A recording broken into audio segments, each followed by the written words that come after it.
Você está ouvindo Unipan Comunidade.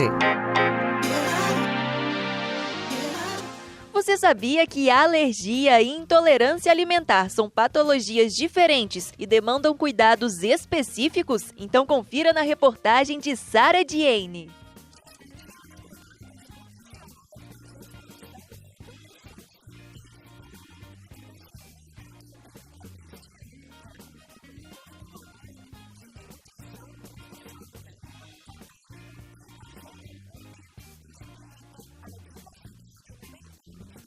Esse ano nós estamos tratando da nutrição materno-infantil, então nós conversamos desde a nutrição do neném lá dentro, ainda do útero da mãe, até na adolescência. Então são fases, o indivíduo ele fica vulnerável a diversas patologias e o nutricionista ele tem uma ação preventiva e curativa de diversas patologias que acometem essa faixa etária.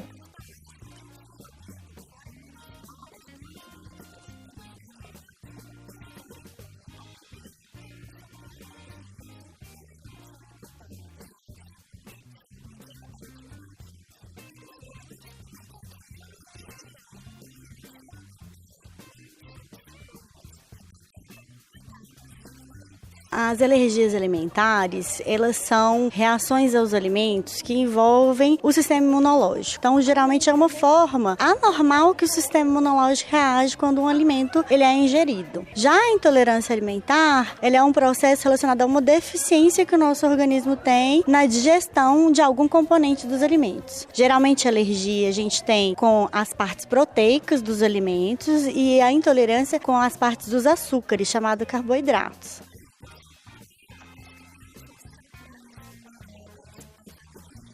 Porque o sistema imunológico delas é imaturo. Então, a forma de reagir contra o alimento, que normalmente um adulto já reconhece o alimento, digere, processa e não reage, não faz inflamação. O sistema imunológico da criança ainda é confuso em relação a isso e acaba reagindo contra os alimentos quando não deveria fazê-lo, e aí produz a alergia. Além disso, o intestino da criança ele tem uma barreira mais permeável, ele permite a entrada de substâncias chamadas alérgenos, que são fragmentos dos alimentos, enquanto a barreira do intestino do adulto ela já é mais fechada, isso não acontece tão facilmente. Algumas imunoglobulinas do nosso trato gastrointestinal, chamada imunoglobulina A, é deficiente na infância, ela começa a aumentar à medida que a gente cresce e por causa dessa diminuição, que é natural, acaba que o alimento ele tem mais facilidade de entrar, penetrar a barreira intestinal e causar o processo alérgico.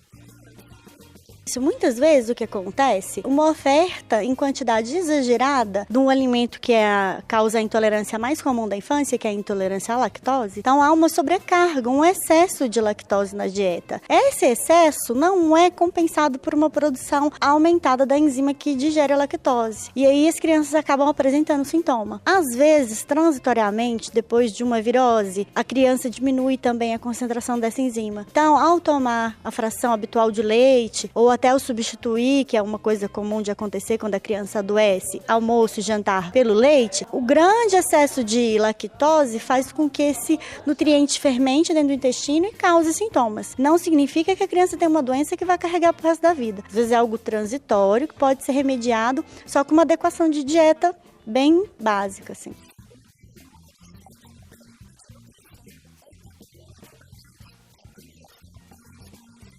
Porque nós, como futuros nutricionistas, vamos com certeza atender muitos pacientes com essa demanda, para tratamento nutricional de acordo com essas patologias, as intolerâncias e as alergias. Então, é muito importante que a gente tenha sempre esse aumento de conhecimento vindo de outro profissional que tem uma experiência na área médica, que pode trabalhar em parceria também com a gente para melhorar a qualidade de vida desse paciente.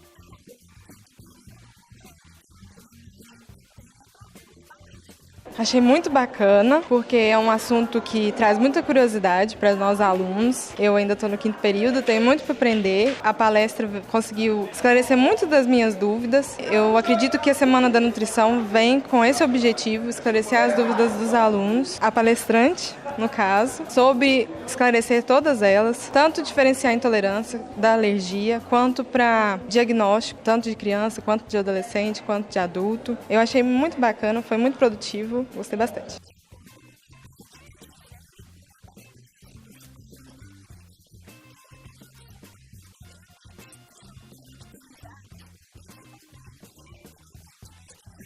O diabetes que acomete a criança ou adolescente sempre é o diabetes tipo 1, que tem uma característica, de modo geral, de aparecer muito rapidamente. A criança começa a urinar muito, inclusive à noite. Às vezes é uma criança que já não fazia xixi na cama, ela volta a fazer. Às vezes ela pode ter um aumento do apetite, mas muitas vezes pode ter até inapetência. Ela emagrece bastante. Então, em poucos dias, a família percebe que tem alguma coisa errada com ela. Pode acontecer de fazer o diagnóstico num exame de rotina? Até pode, né? Por exemplo, a criança vai fazer uma cirurgia, faz os exames pré-operatórios e descobre. Mas isso não é o mais comum. O mais comum é esse quadro agudo mesmo, de 10, 15 dias, a criança para no pronto-socorro com esses sintomas todos que eu te falei.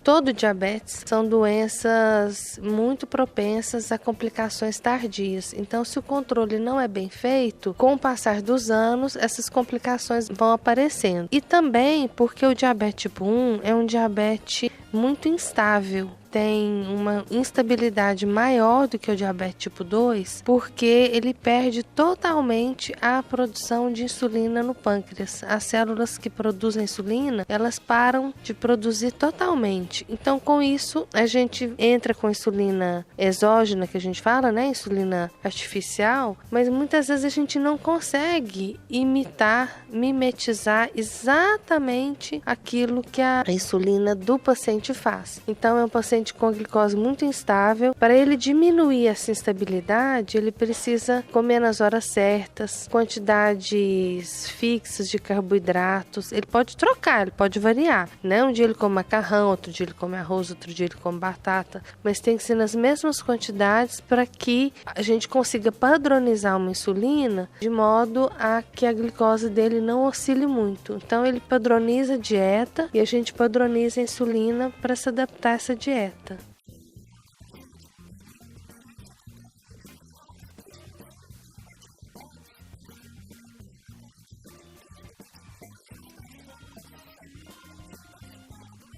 A diabetes hoje é uma patologia bem comum entre as populações, né? E eu acho que cada vez mais informações, cada vez mais atualizações sobre essa patologia que é comum, a gente precisa trazer para principalmente congressos como esse, a Semana da Nutrição. Eu acho importante passar essas informações.